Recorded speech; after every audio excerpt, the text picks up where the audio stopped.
आज मैं एक्सप्लेन करने वाला हूँ एक बहुत ही ज्यादा फेमस और इंटरेस्टिंग हॉरर मूवी को, जिसका नाम है द मैसेंजर्स। इस मूवी को सैम रेमी ने डायरेक्ट किया है, जिन्होंने इविल डेड जैसी मूवी को भी बनाया है। तो मूवी काफी इंटरेस्टिंग होने वाली है, काफी ओमिनस डार्क वाली मूवी है। ये आपको देखने में काफी मजा आएगा। इस मूवी का एक प्रीक्वल भी आया हुआ है। अगर आपको ये वाली फिल्म पसंद आती है तो आप कॉमेंट सेक्शन में बताना, मैं आपको सारी की सारी डिटेल्स भी उस मूवी के बारे में जरूर बताऊंगा। यानी कि मैं उसको एक्सप्लेन करूंगा, जिसके अंदर ये सब शुरू कैसे हुआ था उसके बारे में बताया गया है। तो जल्दी से वीडियो को लाइक कर दीजिए, कमेंट कर दीजिए। और हाल ही में मैंने एक्सप्लेन किया है एक बहुत ही ज्यादा बेहतरीन मैंडरिन हॉरर मूवी को, जिसका नाम है टू सिस्टर्स। अगर आपने उसे नहीं देखा है जाकर देख लेना, बहुत ही इंटरेस्टिंग प्लॉट है उसका लिंक आपको नीचे पिन कमेंट में मिल जाएगा। तो चलिए अब बिना किसी देरी के चलते हैं सीधा वीडियो की तरफ। तो कहानी की शुरुआत होती है एक घर को दिखाते हुए, जहाँ पर हम एक लेडी को, उसकी बड़ी बेटी और छोटे बेटे को देख पाते हैं। ये लेडी काफी डरी हुई थी क्योंकि उनके पीछे कोई अज्ञात व्यक्ति पड़ा हुआ था जो कि उनको खत्म करना चाहता था। अब ये अज्ञात हमलावर सबसे पहले इस लेडी को बेसमेंट के अंदर खींचकर लेकर जाता है और उसे खत्म कर देता है, जिसके बाद में वो उसकी बेटी को भी जान से मार डालता है। और उसको मारने के बाद में वो उस बच्चे की तरफ बढ़ता है जो कि किचन के कैबिनेट के अंदर छुपा हुआ था, लेकिन इसका कोई फायदा नहीं होता। वो कैबिनेट को ओपन करके उस बच्चे को भी खत्म कर देता है और इसी के साथ ये सीन यहीं पर शिफ्ट हो जाता है। अब हम 5 साल बाद के सीन को देखते हैं, जहाँ हमको एक परिवार दिखाया जाता है जिसके अंदर पिता का नाम रॉय है, माँ का नाम डनीस है,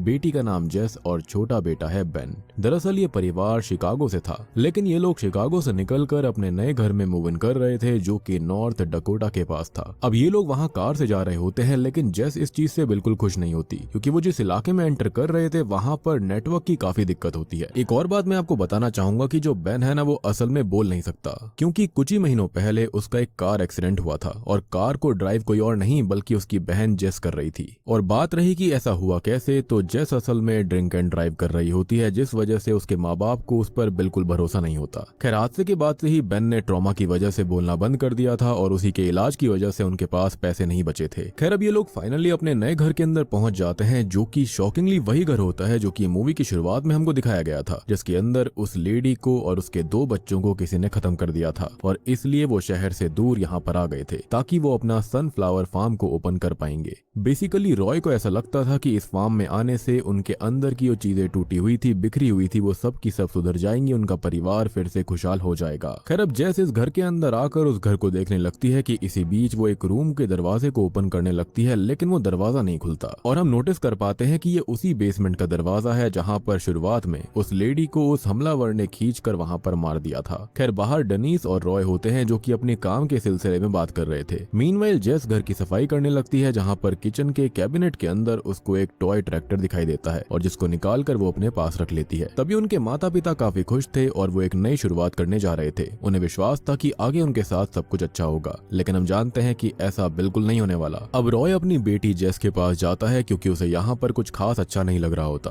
तब उसके पिता उसे हौसला देते हैं कि ये उनकी नई शुरुआत है और सब कुछ अच्छा हो जाएगा। अब अगले दिन होता यह है कि रॉय जो होता है वो ट्रैक्टर को टेस्ट करके देखता है, जहाँ पर डनीस उसे चेयर अप करती है और टेस्ट करने के बाद वो उस ट्रैक्टर को पार्क कर देता है। लेकिन तभी वहाँ पर एक डीलर आता है जो कि इस जगह को खरीदना चाहता था और वो उसे अच्छे खासे पैसे ऑफर करता है, लेकिन रॉय उसे साफ इनकार कर देता है क्योंकि वो इस जगह को नहीं देगा, क्योंकि रॉय का मानना था कि ये जगह उनके लिए लकी होने वाली है। लेकिन वो आदमी उसे ऑफर दे देता है, क्या पता बाद में उसका मन बदल जाए। तभी हम डनीस को देख पाते हैं जो कि बेन के रूम में जाती है ताकि वो बिस्तर को ठीक कर पाए। अब जो वो बेडशीट को उठाती है तब बेन को उस बेडशीट के नीचे किसी के पैर दिखते हैं, लेकिन डनीस को ऐसा कुछ भी नहीं दिखाई देता, जिसके बाद उसकी नजर वॉल पर जाती है जो कि काफी गंदी हो रखी थी। उस दीवार के ऊपर एक बड़ा सा निशान था जिसको वो साफ करने लगती है, लेकिन उसका बेटा बेन ऊपर की तरफ देख रहा था, मानो उसे वहाँ पर कुछ दिखाई दे रहा हो। और ये चीज डनीस भी नोटिस करती है, लेकिन वहाँ पर कुछ होता नहीं है। अब रात में रॉय को बेन के रूम से उसकी आवाज आती है और वहाँ जाकर देखने पर वो ये पाता है कि बेन अकेला ही खेल रहा था। ऐसा लग रहा था कि जैसे वो किसी का पीछा कर रहा हो। खैर अब रॉय उसको सुला देता है और अपने रूम में चला जाता है। अब अगले दिन किचन के अंदर जेस आती है कार की चाबी लेने के लिए। उसकी माँ उससे पूछती है कि वो कहाँ पर जा रही है, इस पर जेस उसको बताती है कि वो शहर जा रही है। अब ये सुनते ही उसकी माँ उससे चाबी वापस मांगने लगती है, ये कहते हुए कि वो कहीं पर भी नहीं जा सकती, स्पेशली कार से, क्योंकि उस हादसे के बाद से जेस को कोई भी कार नहीं चलाने दिया करता था। लेकिन जेस अपने पिता के साथ शहर जा रही थी। बिना कुछ सोचे समझे उसकी माँ ने उसे ये कह दिया था, जिससे कि जेस काफी नाराज हो जाती है। जिसके बाद जेस और रॉय अब शहर की तरफ निकल पड़ते हैं। शहर जाकर जेस और उसके पिता एक शॉप पर जाते हैं, जहाँ पर जेस की नजर वहाँ पर टंगे हुए न्यूज़पेपर पर पड़ती है। खैर इसके बाद जेस थोड़ा शहर घूमने लगती है, जहाँ पर उसे बास्केटबॉल खेलते हुए एक लड़का मिलता है जिसका नाम बॉबी था। वो जेस को देखता है और उससे बात करने लगता है और जेस को बॉबी पसंद आ जाता है। बॉबी उससे बाहर घूमने चलने के लिए पूछता है जिस पर जेस उसे हाँ कर देती है। साथ ही साथ वो उसको ये बताती है कि वो कहाँ रह रही है। अब तभी घर पर हम बेन को देख पाते हैं जो कि नाश्ता कर रहा था कि इसी बीच वो चम्मच से खेलने लगता है। अब वो अपना फेस उस चम्मच में देख ही रहा होता है कि तभी उस चम्मच की रिफ्लेक्शन में उसे कुछ दिखाई देता है। वहाँ पर उसे एक गोस्टली फिगर दिखाई देती है जिसके बाद वो पीछे मुड़कर देखता है और वो उसे गोस्टली फिगर अब सीलिंग पर दिखाई दे रही थी जिसके बाद वो उसका पीछा करने लगता है। अब ये शैतानी फिगर उसे उस बंद कमरे तक लेकर जाती है कि तभी उस बंद कमरे का लॉक अपने आप खुल जाता है और उसके पीछे से आवाज आने लगती है। लेकिन तभी वहाँ उसकी माँ आ जाती है और उसको वहाँ से लेकर जाती है, यानी कि उसके साथ एक बड़ा हादसा होने से बच गया। खैर इसके बाद जेस और रॉय वापस आते हैं और जेस अंदर अपनी मॉम के पास जाती है जहाँ पर उसकी माँ उससे सुबह के लिए माफी मांगती है। लेकिन जेस उससे नाराज नहीं थी और वो अपनी माँ से पूछती है कि क्या उसके लायक कोई काम है, जिस पर उसकी माँ उसे बेसमेंट में कुछ सामान रखने के लिए देती है। अब जेस बेसमेंट में जाने के लिए दरवाजा खोलती है लेकिन वो खुल नहीं रहा होता। लेकिन तभी शॉकिंगली अचानक से ही वो दरवाजा अपने आप खुल जाता है। दूसरी तरफ बाहर रॉय के पास दोबारा वही आदमी आता है जो कि इस घर को खरीदना चाहता था, लेकिन वो उसे फिर से साफ मना कर देता है कि वो इस जगह को नहीं बेचेगा। जिसके बाद वो आदमी वहाँ से चला जाता है और तभी रॉय अपनी कार की तरफ देखता है जिसके अंदर काफी सारी रेवन बर्ड्स थी।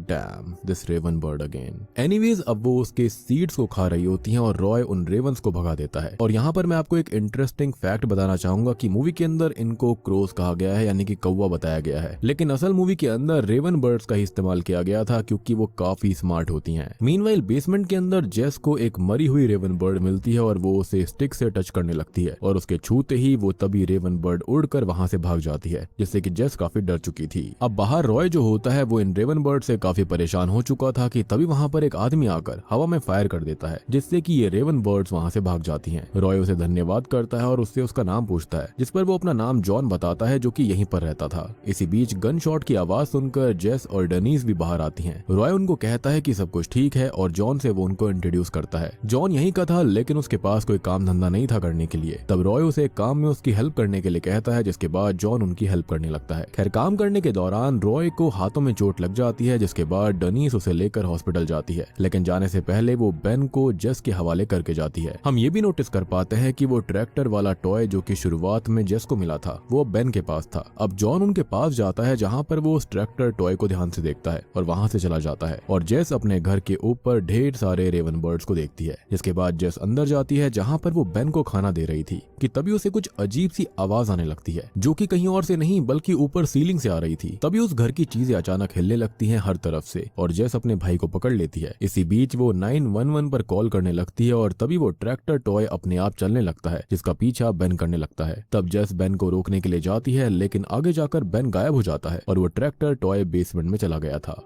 अब इसी बीच वहां पर बेन आ जाता है लेकिन जेस इससे पहले कुछ कर पाती तभी बेसमेंट से कुछ हाथ निकलते हैं और जेस को पकड़ने लगते हैं। वहां पर एक फीमेल भूत भी होती है। ये सब देखकर जेस भागने लगती है और वो अपने भाई को लेकर आगे बढ़ती है जहां पर जॉन खिड़की पर आता है और वो अपने भाई के साथ खिड़की से निकल जाती है। लेकिन बाहर से देखने पर उसे सब कुछ नॉर्मल लगता है कि मानो वहां पर कभी कुछ हुआ ही ना हो। जिसके बाद वहां पर पुलिस आती है क्योंकि उसने 911 पर कॉल किया था और ये बात पता लगते ही रॉय और डेनीज भी वहां पर आ जाते हैं। अब रॉय पुलिस से बात करता है जहां पर पुलिस उसको ये बताती है कि यहाँ पर कोई भी नहीं आया था और शायद से जेस डर गई होगी। जिसके बाद पुलिस वहाँ से चली जाती है और तब जेस अपने माता पिता को बताने लगती है कि उसने वहाँ पर कुछ देखा था लेकिन उसके माता पिता उस पर भरोसा नहीं करते। उन्हें लग रहा था कि जेस ये सब घर से जाने के लिए कर रही है और शायद से उसने फिर से नशा वगैरह कर लिया होगा। अब रात में जेस अपने भाई के पास जाती है क्योंकि उसे लगता था कि उसके भाई ने भी कुछ देखा है लेकिन उसका भाई बोल नहीं सकता था। खैर अब रात में बेन कुछ आवाज करता है जिसको सुनकर जेस उसके पास आती है। वो उससे पूछती है कि क्या वो उन लोगों को देख सकता है,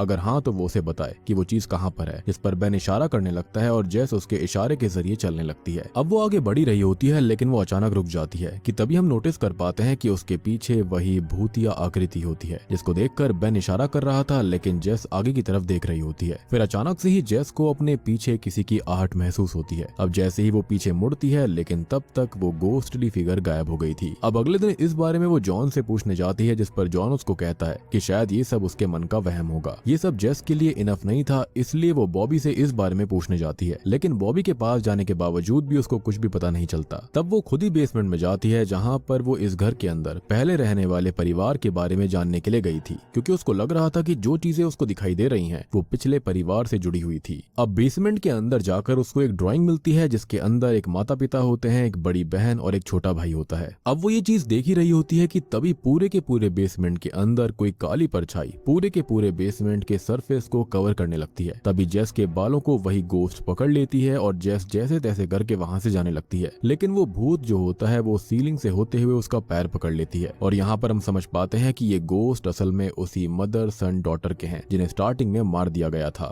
अब वो भूत उसको खींच लेती है, लेकिन तभी अचानक से सब कुछ ठीक हो जाता है। जेस अब डर कर बाहर जाती है, जहाँ पर वो अपने माता पिता को इसके बारे में बताना चाहती थी, लेकिन जेस को पता था कि उसके ऊपर कोई भी यकीन नहीं करेगा, इसलिए वो वहीं पर बैठ जाती है। तब जॉन वहाँ उसके पास आता है, जहाँ पर वो जॉन को इस बारे में बताती है कि उसने कुछ देखा था और उसे ऐसा लगता है कि वो कोई भूत है, कोई इंसान नहीं है, जो कि उसे कुछ बताना चाहती थी। जॉन उसकी बात से एग्री करता है, जिसके बाद सीन चेंज होता है, जहाँ पर जेस एक स्पिरिट को फार्म शेड में जाती हुई देखती है। अंदर जाकर देखने पर उसे कोई रोते हुए दिखाई देता है और वो उसके पास जाती है, लेकिन ये वही गोस्ट होता है, जिसको देखकर वो चिल्लाने लगती है। अब सीन हॉस्पिटल पर शिफ्ट होता है, जहाँ पर डॉक्टर जेस के पेरेंट्स को बताती है कि जेस ने खुद को चोट पहुंचाई थी, यानी कि उसे किसी और ने कुछ नहीं किया, और ये चीज काफी अजीब थी। लेकिन असल में हम जानते हैं कि ये सब उन गोस्ट ने किया था। अब घर जाते हुए जेस उसके माता पिता को बताने की कोशिश करती है कि जो कुछ भी उसने देखा वो रियल था, लेकिन उसके पेरेंट्स उसके ऊपर विश्वास नहीं कर रहे थे, क्योंकि जो कुछ भी उसने पास्ट में किया था, ड्रिंक एंड ड्राइव करी थी, उसके बाद से उसके माता पिता ने उसके ऊपर भरोसा करना छोड़ दिया, और आज उसके भाई बेन की हालत का जिम्मेदार वो उसी को माना करते थे। खैर अब रॉय जेस को काफी कुछ सुना देता है, क्योंकि पहले ही जेस की वजह से उन्हें फाइनेंशियल कोलैप्स फेस करना पड़ गया था, और अब जेस नाटक भी कर रही है ताकि वो यहाँ से अपने पुराने घर चली जाए, लेकिन असलियत हम जानते हैं कि वो नाटक नहीं कर रही थी। ये सब सुनकर जेस को काफी बुरा लगता है और वो घर में चली जाती है, और घर के अंदर से उसे एक लॉकेट मिलता है, जिसके अंदर इस मदर की फोटो थी, यानी कि जो लेडी स्टार्टिंग के अंदर हमने देखी। और तभी उसे याद आता है कि ये फोटो उसने पहले कहीं पर देखी थी। दरअसल उसने ये फोटो उसी स्टार्टिंग वाले न्यूज़पेपर स्टोर के अंदर देखी, जिसके बाद पेरेंट्स भी घर पर आ जाते हैं, और यहाँ पर ये दोनों ही हस्बैंड वाइफ के अंदर लड़ाई हो जाती है, क्योंकि रॉय ने डेनिस को उस आदमी के ऑफर के बारे में नहीं बताया था, जो कि इस जगह को खरीदने आया था, और इससे उसे काफी बुरा लगता है। बेसिकली डेनिस यहाँ पर ये सोच रही थी कि अगर वो इस फार्म को बेच देते, वो ऑफर ले लेते, तो उनकी सारी दिक्कत खत्म हो सकती थी। लेकिन रॉय ने डिसाइड किया कि वो यहीं पर रहेंगे, क्योंकि उसके अकॉर्डिंग उनकी सोल यहीं पर ठीक हो सकती थी। कि तभी रॉय को जेस के रूम से कुछ आवाज आती है। वहां पहुंचने पर उसे जेस नहीं मिलती, वो खिड़की से बाहर भाग गई थी, और तब उसके पिता उसे कार से ढूंढने जाते हैं। मीनवाइल हम देखते हैं कि जेस साइकिल से जा रही होती है, कि तभी बॉबी उसके पास अपने ट्रक से आता है, और जेस उसके साथ उसके ट्रक में बैठ जाती है। अब वो बॉबी को सारी बातें बताती है, उसने घर के अंदर जो कुछ भी देखा वो सब कुछ बता देती है। बॉबी कहता है कि क्या उसने इस बारे में अपने माता पिता को बताया, जिस पर जेस कहती है कि वो उसके ऊपर विश्वास नहीं करेंगे। वो उसे अपनी कहानी बताने लगती है। वो बताती है कि कुछ महीने पहले उसकी माँ उसके पिता को एयरपोर्ट पर पिक करने गई थी। इसी बीच उसकी माँ ने जेस को बेबी सीटर के घर से बेन को लाने के लिए कहा था, लेकिन जेस ने काफी ज्यादा शराब पी हुई थी, और इस बारे में उसने अपने माता पिता को नहीं बताया था। तब ड्राइव करते हुए वो अपने भाई को लेकर आ रही होती है, लेकिन उसके ड्रंक होने की वजह से उसका एक्सीडेंट हो जाता है, जिस वजह से बेन को काफी इंजरीज आई थी। साथ ही साथ ट्रॉमा की वजह से उसने बोलना भी बंद कर दिया, और इसी वजह से उसके माता पिता मरते। मीनवाइल हम जॉन को देखते हैं, जिसके ऊपर ढेर सारी रेवन बर्ड्स हमला कर उसे बेहोश कर देती हैं। अंदर डनीस अपने बेटे बेन के पास होती है, जहां पर उसका बेटा पीछे की तरफ इशारा करने लगता है। अब डनीस देखती है कि उस दीवार के धब्बे के अंदर से गोस्ट निकलने लगते हैं, और ये देखकर डनीस काफी डर जाती है, और उसका एहसास हो जाता है कि उसकी बेटी जेस सही कह रही थी, वो झूठी नहीं है, और ये देखकर वो तुरंत ही पैकिंग स्टार्ट कर देती है, जो कि काफी स्मार्ट मूव था। मीनवाइल जेस और बॉबी उस न्यूज़पेपर की कटिंग को देखते हैं, जिसके अंदर उस लेडी की फैमिली की न्यूज़पेपर कटिंग थी, और वो कटिंग सनफ्लावर फार्मिंग से ही रिलेटेड होती है। उस लेडी का पति और कोई नहीं बल्कि शॉकिंगली जॉन ही था। जी हाँ, और ये देखकर जेस जल्दी से घर के लिए निकल पड़ती है, यानी कि शुरुआत में जिसने अपने परिवार को मारा था वो कोई और नहीं बल्कि जॉन खुद ही था। मीनवाइल डनीस वहां से भागने लगती है, लेकिन जॉन उसको देख लेता है, और यहाँ पर जॉन उसे उसकी बीवी मैरी समझ रहा था,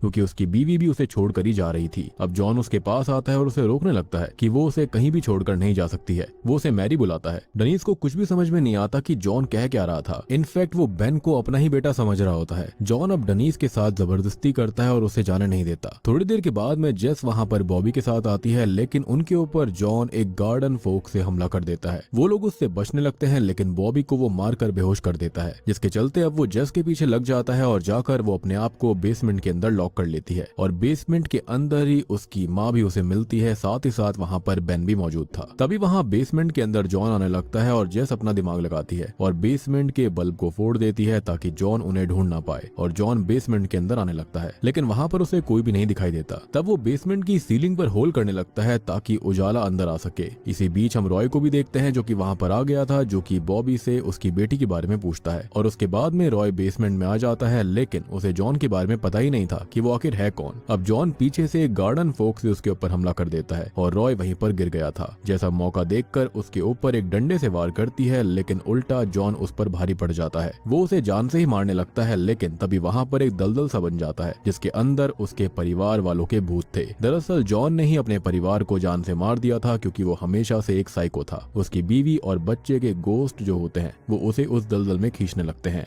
असल में हुआ ये था कि जॉन के शायद से कुछ दिमाग पर चोट लग गई थी, जिसके बाद वो अपनी सारी की सारी मेमोरीज को भूल गया था। लेकिन जब यहाँ पर सिचुएशन बिल्कुल उसके सेम परिवार जैसी बन गई थी, तो उसको लगा कि उसकी बेटी और उसकी बीवी और उसके बच्चे उसे छोड़कर जाने वाले हैं, जिसके चलते उसके दिमाग में वही सीन फिर से आ गया था और इसी के चलते वो इनको भी मारना चाहता था। लेकिन हम देख पाते हैं कि जाते जाते जॉन ने जेस का पैर पकड़ लिया था और वो अकेला नहीं जाना चाहता था। लेकिन होता यह है कि जो जेस के माता पिता होते हैं वो उसको छुड़वा लेते हैं और जॉन अब फाइनली उस दलदल के अंदर चला जाता है, जहाँ पर उसके परिवार वालों की आत्माओं ने उसको वहाँ पर खींच लिया। और कुछ इस तरह से उन भूतों ने जॉन से अपनी मौत का बदला लिया था। जिसके बाद अब रॉय और बॉबी को हॉस्पिटल पहुंचाया जाता है क्योंकि उनको काफी चोट आई थी। सीन अब यहाँ से कुछ महीनों के बाद शिफ्ट होता है, जहाँ पर ये परिवार अब वहीं पर साथ रहने लगा था और उनका सनफ्लावर फार्म भी काफी अच्छा चल रहा होता है। साथ ही साथ वहाँ से सारी की सारी रेवन बर्ड्स भी चली गई थी। और तो और अब बेन का ट्रॉमा भी खत्म हो जाता है और वो बोलने भी लगा था, यानी कि यहाँ पर सब कुछ फाइनली ठीक हो गया। और रॉय की बिल्कुल सही प्रेडिक्शन थी कि यहाँ पर आकर उनकी सोल्स बिल्कुल रिकवर हो जाएंगी, जो कि हुआ भी। और